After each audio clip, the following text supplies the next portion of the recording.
And here's our host, Tian Wei. Hello and welcome to World Insight, coming to you from Beijing on CGTN. I'm Tian Wei. We begin in Beijing, where Pakistani Prime Minister Imran Khan is on a two-day visit to China. He met with Chinese President Xi Jinping today and attended the closing ceremony of the Beijing International Horticultural Exhibition. On Tuesday, he met with Chinese Premier Li Keqiang, and the two leaders agreed to step up cooperation. It's Mr. Khan's third visit to China since he took office last year, a sign of blossoming ties between the two neighbors. Before we get down to a discussion, let's take a quick look at the highlights of the Pakistani leader's trip to China.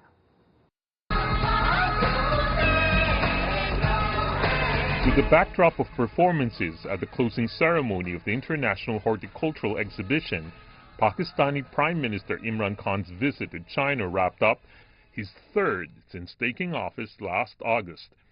At the Jiaoyutai State Guest House on Wednesday, Chinese President Xi Jinping told Mr. Khan that China and Pakistan were all-weather strategic cooperative partners.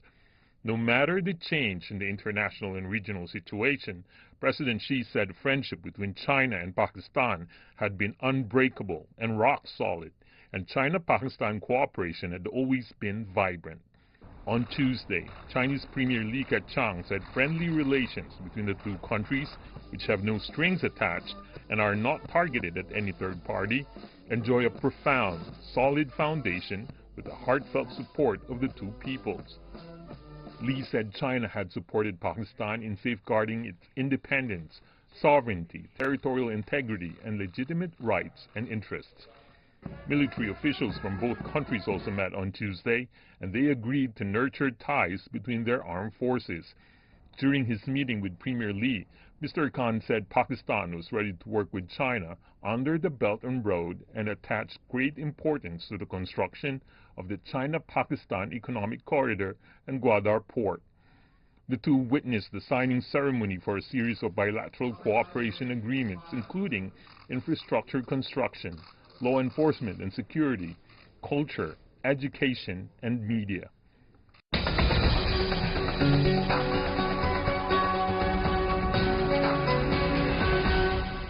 For more on Pakistani Prime Minister's visit to China, we are joined by three guests in Islamabad, Pakistan.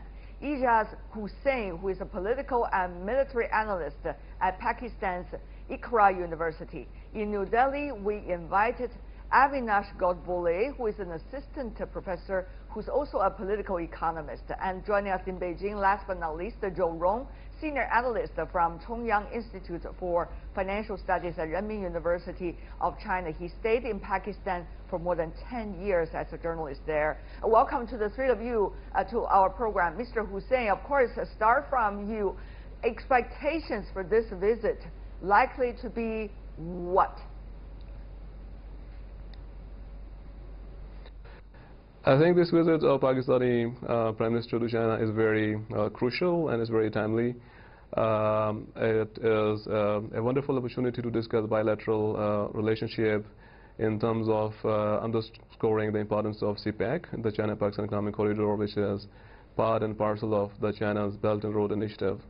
Other than this, the two sides, they would like to interact with each other in terms of discussing the security situation in Afghanistan in particular, and also the situation or the plight of the Kashmiris in Indian-occupied Kashmir. So these are the two broader areas which, in my view, are going to be discussed. Sure. Mr. Zhou, of course, China-Pakistan enjoying so-called all-weather friendship. Of course, things have been changing so fast over the past few years, globally and, of course, regionally as well. So how to see the immediate result of this interaction between the Pakistani Prime Minister and the Chinese President now? What would that mean for the near future, Mr. Zhou? I think it's very important because we all know that the good slogan for Sino-Pakistan friendly people just describe us higher than Himalaya mountain, deeper than Indian Ocean, sweeter than honey, and harder than iron. So that's why we are called Iron Brothers.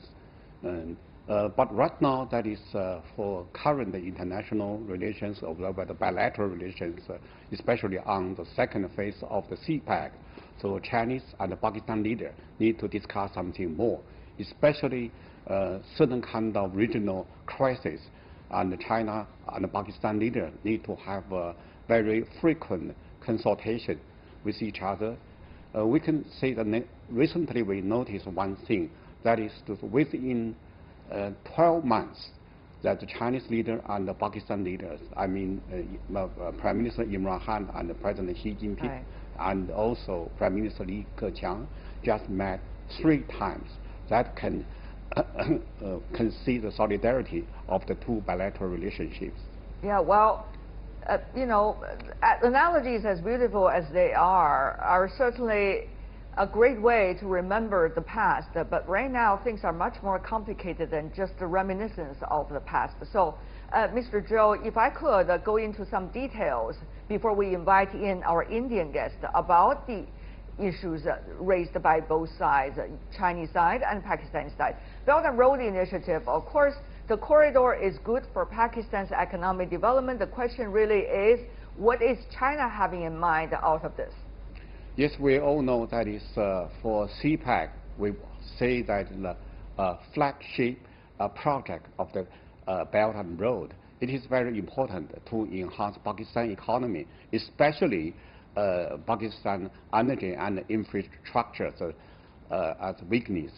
You see that is why was in Pakistan we usually just suffer something about 8 hours load shedding every day. But right now, I think that all this kind of load shedding has been removed. My question is not that, but my question rather is, what is China having in mind? Of course, whether the friendship would bring China much closer to the supporter front of Pakistan, but it is a business that we're talking about. So, Mr. Zhou, what are some of the immediate and mid-term businesses China can do, Belt and Road Initiative, for both sides, since we're talking about win-win, Mr. Zhou? So we are going to finish the first phase of the CPEC. We are going to start the second phase of CPEC. So we would like to just make the CPEC project go very smoothly. So we need to pinpoint some detail and discuss some concrete matters. Okay, Mr. Hussein, will those concrete matters be really discussed? Will they be implemented as discussed, Mr. Hussein? Well, I think since the inception of CPEC in 2015, there are a lot of projects, especially in the energy sector, which have been completed in time, and there are other projects in energy and infrastructure development sector which are already in the pipeline. And the Pakistani government is quite cautious and quite willing to do the needful. And I think the Chinese side is also collaborating with its Pakistani counterpart in this respect. And yesterday, the Pakistani Minister for Development Reform, and he also categorically mentioned that CPEC is here to stay and is going to get expanded in the years to come with the inclusion of some new projects such as hydropower, steel mills, and etc. So in my view, the projects already, some of them they already been done, and the others they are in the pipeline. So it's going to stay here. It's not something which has been abandoned as normally been highlighted in certain regional and international media. So it is here. Having said that, though, let's invite in our Indian participant, Mr. Govule. You've been listening to your colleagues from both sides, China and Pakistan. Of course, there's one thing that has not been mentioned, that is the Kashmir issue. Now, on that issue, both India and Pakistan, which are mainly the players regarding this conflict and controversy, meanwhile, China also and India has some different understandings on certain issues related to it as well. So, Mr. Govule, this visit of Pakistan Prime Minister taking place right before Chinese President Xi Jinping making a visit to India and meeting with the Prime Minister there. So what would you make of the earlier discussion between your two colleagues? Well, India does not worry about Imran Khan's visit to China. Let me just clarify that in the first place. Because India knows that India's relations with China is much more mature, and we also have global issues of concern over which we have common perspectives and understandings. So I do not believe in the first place that this visit by the Pakistani Prime Minister would at any rate derail the visit by President Xi Jinping to India. Now, having said that, I am also not worried if Imran Khan were to raise the Kashmir issue in Beijing, because I'm sure, I mean, all of us are aware that Beijing has clarified that the issue is a bilateral issue to be resolved between India and Pakistan. And I appreciate China for maintaining that consistency and maturity over a period of last 70 years vis-a-vis the issue between India and Pakistan. All right. Mr. Zhou, go ahead. Yes. I really agree to the point of that our Indian friend said, that the relationship between India and China is quite mature. That's really true. May not be influenced by some third parties, countries, prime minister visit.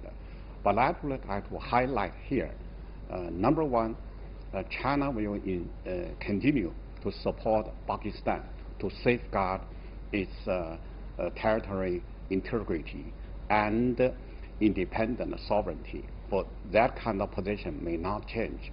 But we really hope that through bilateral talk, Pakistan and India can solve the problem of Kashmir. For the Indian side, they don't want the third party to join in. But anyway, China really support the bilateral talk, bilateral dialogue between the two countries, not through the military way, but through the peaceful dialogue way to solve the problem. Okay. But anyway, India should just, to a certain degree, accept the Pakistan initiative that to have a dialogue on Kashmir issues with Pakistan. Okay, Mr. Begabule, 30 seconds for you before I move on to Mr. Hussain. Yes, Kashmir is not Pakistan's territorial issue. Let China support other issues that it wants to support Pakistan for, be it Afghanistan, be it other terrorism issues, be it Taliban. We are not worried about it too much. Okay. But Kashmir is not Pakistan's territorial issue. It's an issue that India, and secondly, India is ready to talk with Pakistan on all issues only after terrorism stops, and I support this stance taken by our government presently. Okay, of course we need to let Mr. Hussain from Pakistan to have his say. Mr. Hussain, go ahead. Yeah, I would like to totally disagree with my Indian colleague. I think he has presented a very distorted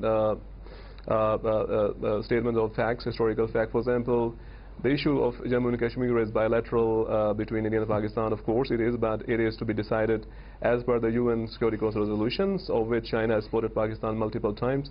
And secondly, India is also is planning to do the genocide of the Kashmiris. You know, there's a curfew imposed in the last 2 months. People, they cannot move out.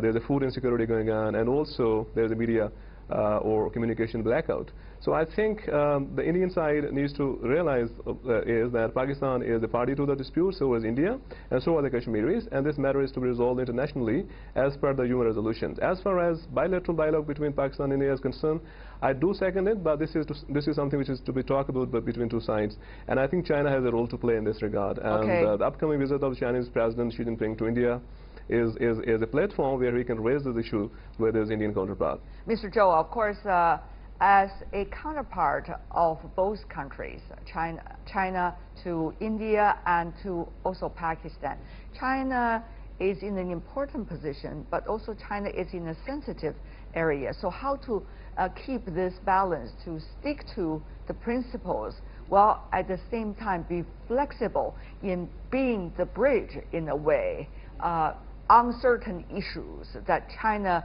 would like to have a role? Let's say borrow one of the words from the former Pakistan Foreign Minister, Mr. Masood Khan's, his word, former Pakistan ambassador of China, and he said, talk is better than fight. What I'm saying here is we do encourage all kinds of dialogue between Pakistan and India. Even sometimes our Indian friend does not like to accept, but we still encourage certain kind of process. We don't discourage, we discourage any kind of way to heighten the escalation of the tight situation. We don't hope so. So even Kashmir issue is very complicated. We still hope India can accept Pakistan proposal to have a bilateral talk on this issue. Now, let's just wrap it up a little bit, at least on this issue, because every one of the three of you have already stated your opinions, and you interacted also with any of the other two parties. So let's put that aside and talk about some very pragmatic issues. Trade, for example, which is to the interest of everybody. And Mr. Godbole, so how are we going to see the regional trade, for example, China, Pakistan, India, India, China, India, Pakistan even to a certain extent, be flourishing from here, as this is one of the most dynamic areas in Asia? Well, actually, I would like to clarify one of the propaganda raised by my Pakistani friend. There is no genocide happening in Kashmir right now, and none of that is the reality. That's all fabrication being deliberately propagated as an anti-India issue, and I condemn it highly strongly.